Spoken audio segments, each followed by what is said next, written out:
kulanti wacan oo wanaagsan daawadayaal meel walba ay joogtaan iyo si walba aan noo daawanaysaanba ku soo dhawaada warka habeenimo ee telefishinka Sahal Cable oo adaalaaba xilligan oo kale uga barateen inaan hawada idiin soo marino taariikhda goorsheegtada waa 3 December 2020 habeen khamiis jimci soo galay iyo warkana waxa la diyaara anigoo Shucayb Daan Maxamed ah qodobada ugu door corona ay idiin hayaan waxay kale yihiin taliyaha guud ee ciidamada booliska Soomaaliyeed oo ciidamada uga digay ku milmida arrimaha siyaasadda madaxweynaha maamul goboleedka Puntland Dr. Saciid Cabdullaahi Dani oo gaaray magaalada Muqdisho madaxweynaha maamul goboleedka Koonfur Galbeed Soomaaliya Cabdicasiis Sheekh Maxamed Laftagaran oo shir gudoomiyay shirka golaha wasiirada khamiislaha shir uga socday laba bari dalada ururada dhaqanka ee bulshada ee magaalada Boosaaso oo la soo afmeeray qodobadan akhbaraadka caalamka daawadayaal idinkaga haynana waxa kamid ah xaaska madaxweyne Macron oo lagu eedeeyay inay horeen inuu ahayd qodobadaas iyo qodobo kale aad ku maqli doontaan intaaynu ku guda jirno warkeena habeenimo caawa hase ahaatee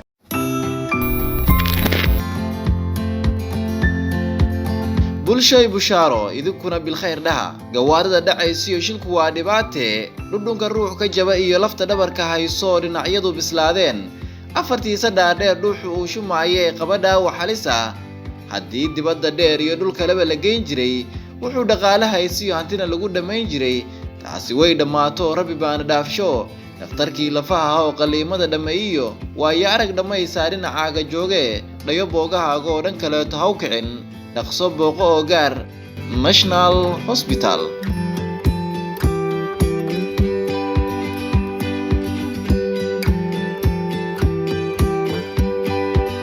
bishaaro shirkadda isgaarsiinta Golis Telecom waxay ugu bishaareynaysaa macaamiishada sharafta leh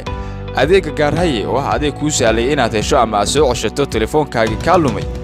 waxaana uu kuu sahlayaa in aad raadraac ku samayn karto telefoonkaaga gacanta markii uu ka lumo ama laga xado sidoo kale adeega gaarhaye waxa kuugu lamaan adeega kayd oo ah adeeg kuu fududeynaya inaad restore ku samaysan karto xiriirkaagii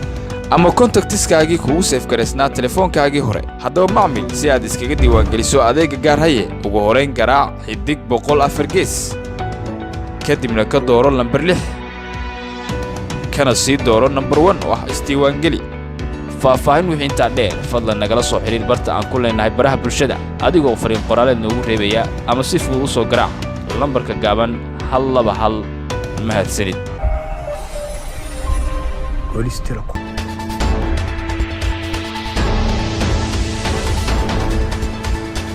isku soo noqod wanaagsan daawadayaal aynu ku bilownay taliyaha guud ee ciidamada booliska Soomaaliyeed oo khudbad u jeedinayay saraakiil ka tirsan ciidamada booliska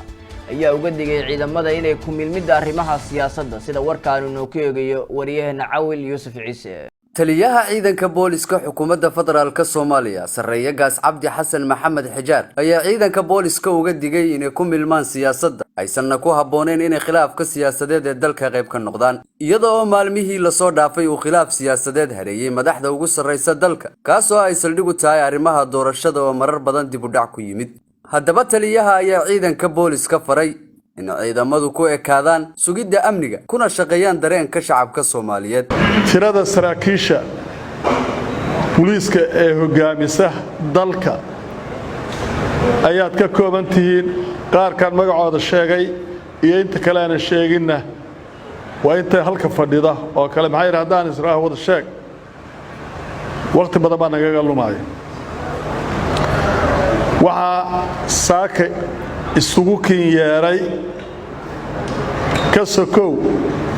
arrimaha aanu maalin walba qabanno oo la yiraahdo daily routine oo ah mukhadaraadka la dirirkiisa oo ah burcadka dadka dhacaysa la dirirkooda oo ah ka warqabka amniga guud ee dalka waxaan gaar ahaan idin isugu kin yeeray saaka waxa weeye in ciidanka booliska Soomaaliyeed dalka gudihiisa iyo dibaddiisaba ay idinku aad hogaaminaysaan in marxaladda dalka la maraayo ay noqdaan dad nadiif ah ay nadiif ka noqdaan siyaasadda ay nadiif ka noqdaan shaqadooda waxaan ahayn oo mucayin ah oo la yaqaano taasoo horeba loogu yaqaanay sida hadda Janaal Bariis sheegay ciidanka booliska Soomaaliya mas'uuliyaddeena koowaad waxa weeye inaanu ilaalino amniga iyo nafta iyo maalka shacabka Soomaaliyeed waxa mas'uuliyaddeena ka mid ah inaanu shacabka Soomaaliyeed u gargaarno waxa mas'uuliyaddeena ka mid ah inaanu fulino rabitaanka shacabka Soomaaliyeed iyo waxay xaq u leeyihiin waxa mas'uuliyaddeena ka mid ah inaanu dhowrno oo aanu u gargaarno odayga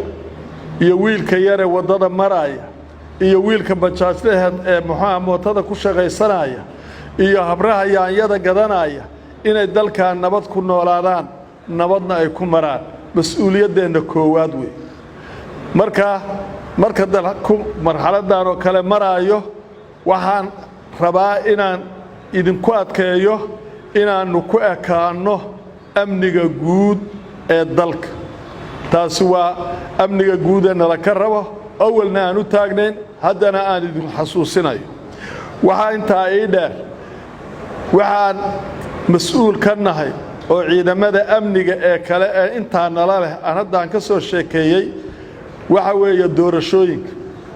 doorashooyinka ka dhacaya dhammaan dawlad goboleedyada iyo magaaladan Muqdisho ilaa 11 iyo 12 hadda ma xusuusta midkood weeye oo location mas'uuliyadda naga saaran inaanu amnigooda ilaalino sidii intii hadda dhamaatayba idinkoo ku mahadsan aad amnigooda u ilaaliseen waxaanu mas'uul ka nahay musharaxiinta waxaanu mas'uul ka nahay ergooyinka wax dooranaya waxaanu mas'uul ka nahay shaqaalaha iyo dadka loo idmaray inay doorashada daadihiyaan waxaanu mas'uul ka nahay qalabka meesha yaala ee la keenay ee loo isticmaalayo doorashada mas'uuliyadaas oo dhan ciidanka booliiska ayay waxay u tahay gaar waxaan rabnaa annagu doorashada hagiddeeda iyo daadijinteeda annagu waa amni waxaa laga rabaa saraakiisha ee hor fadhida inay ciidanka ay mas'uulka ka yihiin ee ay xukumaan ee dawlad goboleedyada iyo magaalada caasimadda ah Muqdisho inay qayb libaax ka qaataan in amniga la ilaaliyo doorashooyinka inaan ciidanka booliiska Soomaaliyeed uu siyaasadda ku milmin ee uu faraha iyo meel lagu hayo isagu shaqal ku lahayn siyaasad ee loo idmaray inay ka shaqeeyaan amniga qaranka kaliya aad baan kaga mahadcelinayaa intii hadda la soo maray oo aan wax dhibaato oo amni darro ah wali aan laga soo sheegin inta yare noo dhimanna inaanu sidaa ku dhamaysano oo annaka oo nadiif ah sidii lagu yaqaanay ciidanka booliiska Soomaaliyeed aanu ku dhamaysano amni waxaan shacabka Soomaaliyeed ka codsanaynaa lana socodsiinaynaa ciidamada booliisku inay diyaar u yihiin inay shacabka dareenkooda ku shaqeeyaan inay gacan siiyaan inay dhib kasta oo jira habeen maalin subax ay u soo jeedaan inaanu annagu ku shaqeyno waa ogtihiin habeenkii ilaa waagu ka baryo booliis baa shaqeeya waagu markuu baryo ilaa qorraxdu ka soo baxdo booliis baa shaqeeya waa ogtihiin meeshay marayaan hadda daraagigii iyo dhibaatadii aanu hoggaanka u abuurnay ka hortagga dhibaatooyinka noocan oo kale ah hoggaankaan u abuurnay oo aan aad iyo aad uga mahadcelinayo qaybta guud iyo hoggaanka iskaashaday tallaabooyinka ilaa hadda qaadeen ee ay ka soo qabqabteen ee meediyaha la keenay ee ummadda Soomaaliya oo dhan ay og tahay ciidanka booliisku waa gaamure 78 sano jira ma aha ciidan hadeer wax loo sheegayo waa ciidan ku soo shaqeeyay la soo tijaabiyay haddana og meesha u socdo iyo itijaaha uu leeyahay ciidan og weey waxaan aad iyo aad uga mahadcelinayaa saraakiisha hoggaamisa ciidanka oo hawl adag iska saarta sidii amniga loo sugi lahaa marxaladda hadda lagu jiro ayaa keenaysa inaanu mar walba kala war qaadano ina fariinta kor ka timaada ee taliska guud ee ciidanka booliiska ka timaada waa inay daadegtaa waa inay hoggaamada fadhiyada madaxa bannaan saldhigyada qaybaha qaybta guud iyo dawlad goboleedyada taliyayaasha qaybahaas oo dhan inay daadejiyaan fariinta la farayo oo ciidanka ay xukumaan ee hoos yimaada ay muxuu ahaa ay gaarsiiyaan maxaa yeelay inta maanta aniga aan la hadlayaa waa intii aniga igu dhoweyd oo taliska iyo xarunta joogta weeye iyagana waxaa laga rabaa inay gaarsiiyaan inta ka hooseysa far kaliya foor ma dhaqdo taliya waxaa iyo taliya xigeen iyo mid kale iyo maaha waxaa meesha lagu soo gaaray haddana ummadda Soomaaliyeed u fadhidaa waxa weeye wada jirka iyo midnimada iyo wada shaqaynta ciidanka booliiska Soomaaliyeed marka waxaan rabaa inaan aad idinku muxuu ahaa mahad celiyo feestadeennii dhoweyd sidaan u abaabulay sidii aad dowrka libaaxa aad ka qaadateen sida ummadda Soomaaliyeed aan hubo inay raalli ka tahay ciidanka booliiska waxa kaliya oo ii dhimanaan rabaa inaan idinku celiyo dadka shacabka ah ee kontaroolada maraya ee bajaajyada wata ee baabuurta wata ciidanka booliiska waxa laga rabaa inuu u gargaaro waxa dad badan baa idin arkaysaan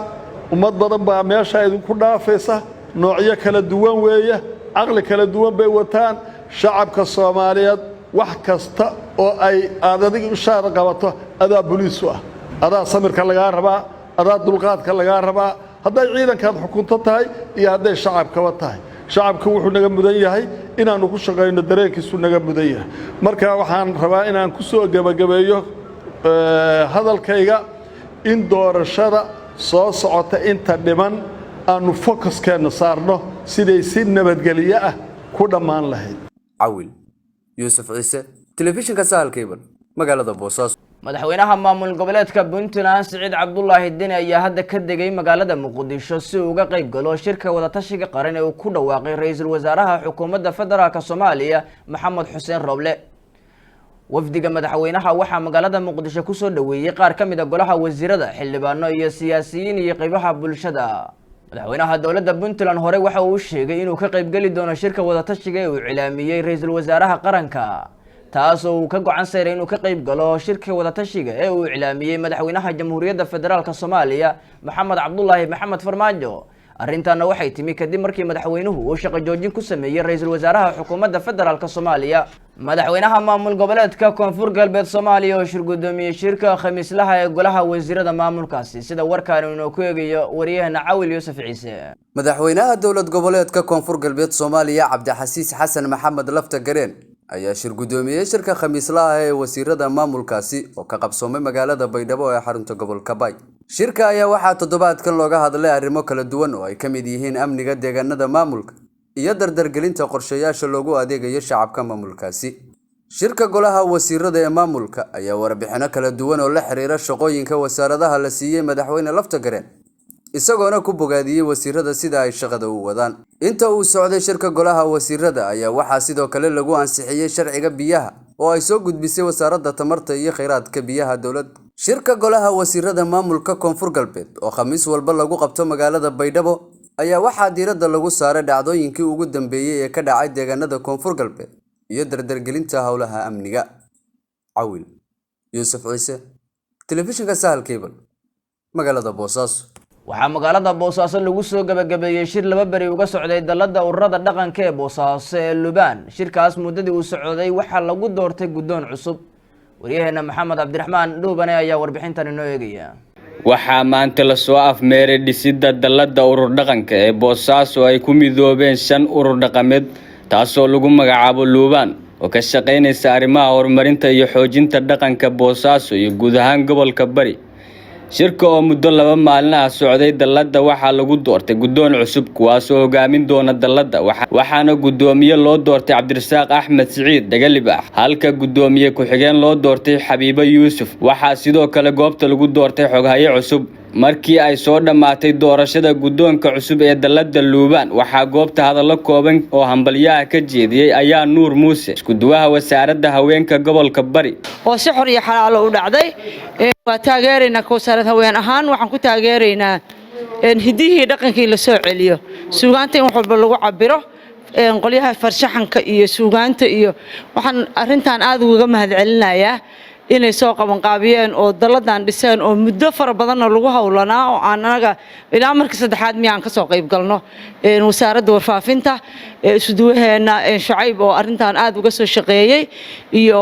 maxaan ku raadin facilitatorada iyo dhammaan intii ka soo shaqeysayba waa uga mahadcelinaynaa iyo Shucayb Yuusuf Ciise isku duwaha wasaaradda warfaafinta gobolka Bari waxa muhiimad gaar ah leh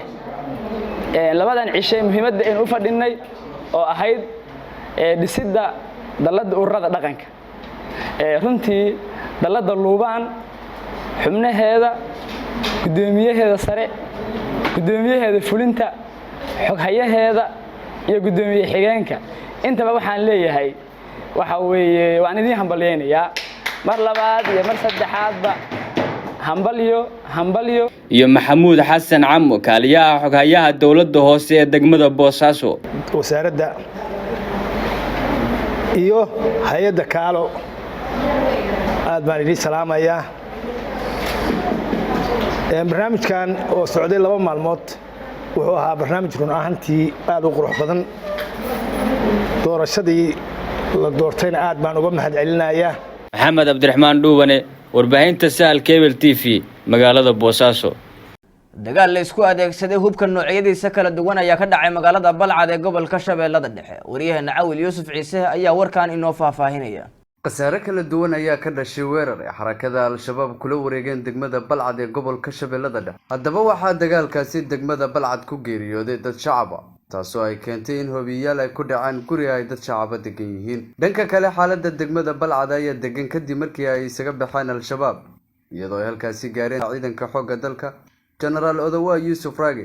iyo saraakiil ka tirsan qaybta 7-aad ee xoogga ciidanka dalka degmada Balcad ayaa ka mid ah degmooyinka gobolka Shabeellaha Dhexe ee maamulka Hirshabeelle waxayna qiyaastii 37 kiiloomitir dhinaca waqooyi bari kaga beegan tahay magaalada caasimadda ee Muqdisho waxaana bariyihii dambe deegaanada maamulka Hirshabeelle ka dhacay weeraro noocan ah oo u dhaxeeya ciidamada xoogga dalka iyo xarakada al-shabaab Cawil Yuusuf Ciise telefishinka Sahal Cable magaalada Boosaaso dhanka akhbaraadka caalamka hadayna u wareegnana xaaska madaxweynaha wadanka Faransiiska Emmanuel Macron oo lagu eedeeyay inay horay nin u ahayd ama dabcan labeeb xaaska madaxweynaha wadanka Faransiiska ayaa lagu wadaa inay qaado tallaabo sharci ah oo ku saabsan aragtida shirqoolka ee internetka oo ah inay tahay haweeney labeeb oo markeedii hore ku dhalatay lab marwada koowaad ee wadanka Faransiiska ayaa lagu bartilmaameedsaday baraha bulshada iyadoo warkan lagu daabacay bog ay leeyihiin kooxaha midigta fog bishii Sebtembar kadibna ay faafiyeen wararka xanta ayaa sheegaya in markii hore ay haweenada tani ahaynin lana oran jiray magaca Jean Michel magacan ayaana ku baahay baraha bulshada iyadoo 10,000 oo goor la sheegay lana adeegsaday qareenka u doodaya Miss Macron oo ah hooyo 3 caruur ah oo u qaangaar ah kuwaas oo ay ku dhashay guurkeedii ugu horeeyay ayaa xaqiijiyay inay tallaabo qaadayso waxay go'aansatay inay bilowdo dacwadaha qareenka Mrs Macron ayaa u xaqiijiyay sidan wakaaladda wararka AFP beenta ku saabsan haweeneydan 68 jirka ah ayaa lagu faafiyay bogga kooxaha ka soo horjeeda ninkeeda madaxweyne Emmanuel Macron ay ku jiraan kuwa midigta fog warbaahinta Faransiiska ayaa sheekadan ku raacday maqaal ay haweeney lagu magacaabo Natasha ku qortay joornaal dhanka midigta fog waxayna markiiba heshay dhageystayaal ballaaran kadib markii laga hadlay barta YouTube ma ahan markii ugu horeysay oo Mrs Macron lagu bartilmaameedsado tan iyo markii ninkeeda loo doortay sanadkii 2017 madaxweynaha Faransiiska iyadoo hore loogu bartilmaameedsaday farqiga da'da 25 sano ee u dhaxeeya lamaanahan hadalkan ayaa imaanaya iyadoo Faransiisku wajahayo doorasho madaxweyne marka la gaaro sanadka 2022 ay maalmo kooban ka harsan yihiin Mr Macron ayaana si rasmi ah wali u xaqiijin inuu mar labaad isku soo sharaxi doono xilkaasi balse waxa la filayaa inuu mar kale xilkaasi uu isku soo sharaxo daawadayaal intaas ayaan ku soo gabagabeynaa war waxaan akhbaraadka caalamka iyo kuwa Soomaalida bay idinkaga haynaa inta warkan war la mid ah ku kulmi doonana waa anigoo Shucayb Dan Maxamed iyo Bahda Sahal Cable TV isku duubano idin leh sidaas iyo nabadgelyo